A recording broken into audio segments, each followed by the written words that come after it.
2 Kings 23. Josiah restores true worship. Now the king sent them to gather all the elders of Judah and Jerusalem in him. The king went up to the house of the Lord, and with all the men of Judah, and with all the inhabitants of Jerusalem, the priests and the prophets, and all the people, both small and great, and he read in their hearing all the words of the book of the covenant which had been found in the house of the Lord.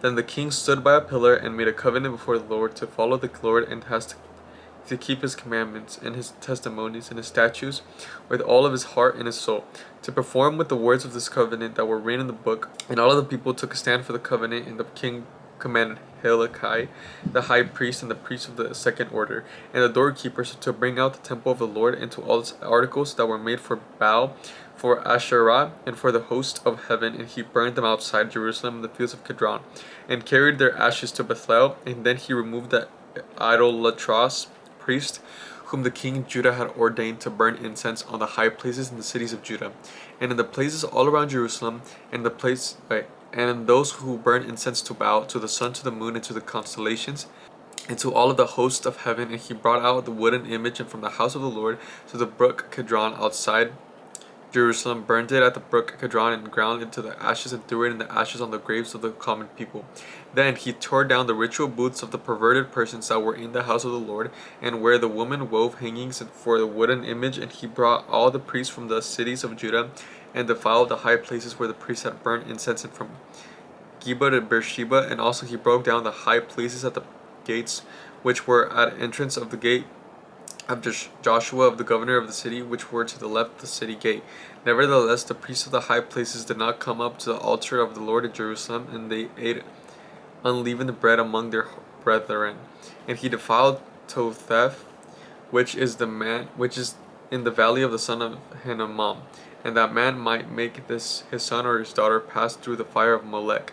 Then he removed the horses that the king of Judah had dedicated to the sun at the entrance of the house of the Lord, by the chamber of Nathan-Melech, the officer who was in the court, and he burned the chariots of the sun with fire. The altars that were in the roof and the upper chamber of Ahaz, which the kings of Judah had made, the altars which Manasseh had made in the two courts of the house of the Lord, the king broke down and pulverized there, and threw their dust into the brook Kidron. Then the king defiled the high places that were east of Jerusalem, which were on the south of the Mount of Corruption, which Solomon, king of Israel, had built for Azareth, the abomination of the Sidonians for Chemosh, the abomination of Moabites in Milcom, abomination of the people of Ammon. And he broke down in pieces the sacred pillars, and cut down the wooden images, and filled their places with the bones of men. Moreover, the altar and that was in the Bethel, and at the high place which Jeroboam the son of Nebat, who made Israel sin, and made both the altar and the high place be broke down. And he burned down the high place and crushed it into powder, and burned the wooden image. As Josiah turned, he saw the tombs that were on the mountain, and he sent and took the bones out of the tombs, and burned them on the altar, and defiled it according to the word of the Lord which the man of God proclaimed. Who proclaimed these words? Then he said, What gravestone is this that I see? So the men of the city told him, It is the tomb of the man of God who came from Judah and proclaimed these things which you have done against the altar of Bethel. And he said, Let him alone, let no one move his bones. So they let his bones alone, so the bones of the prophet who came from Samaria. Now Josiah also took all the shrines of the high places that were in the cities of Samaria, which the kings of Israel had made to provoke the Lord to anger. Alright? And he did that according to all the deeds that he had done to Bethel. He executed all the priests of the high places who were there, and on the altars, and burnt men's bones on them, and he returned to Jerusalem. Then the king commanded all the people, saying, Keep the Passover of the Lord your God as it is written in the book of the covenant. Such as a Passover surely had been held before or since the days of judges who judged Israel, nor in all the days of the kings of Israel and the kings of Judah. But in the 18th year, the king of Josiah, the Passover was held before the Lord in Jerusalem. Moreover, Josiah put away those who consulted mediums and spirits, the household gods and idols, and all the abominations that were seen in the land of Judah and Jerusalem, and he might perform the words of the law which were written in the book of Hilkiah, the priest found in the house of the Lord. Now before him there was no king like him, who turned to the Lord with all his heart and with all his soul, and with all his might, according to all the law of Moses. Nor after him did any arise like him, impending judgment on Judah. Nevertheless, the Lord did not turn from the fierceness of his great wrath, with which His anger was aroused against Judah because of all the provocations with which Manasseh had provoked him. And the Lord said, I will also remove Judah from my sight as I removed Israel, and will cast off the city, Jerusalem, which I have chosen, in the house of which I said, My name shall be there. Josiah dies in battle. Now the rest of the acts of Josiah and all that he did, are they not written in the book of Chronicles of the kings of Judah?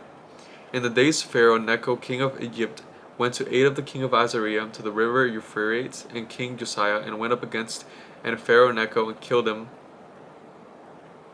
at Megiddo. And when he confronted him, then his servants moved his body in a chariot from Megiddo, brought him to Jerusalem, and buried him in his own tomb.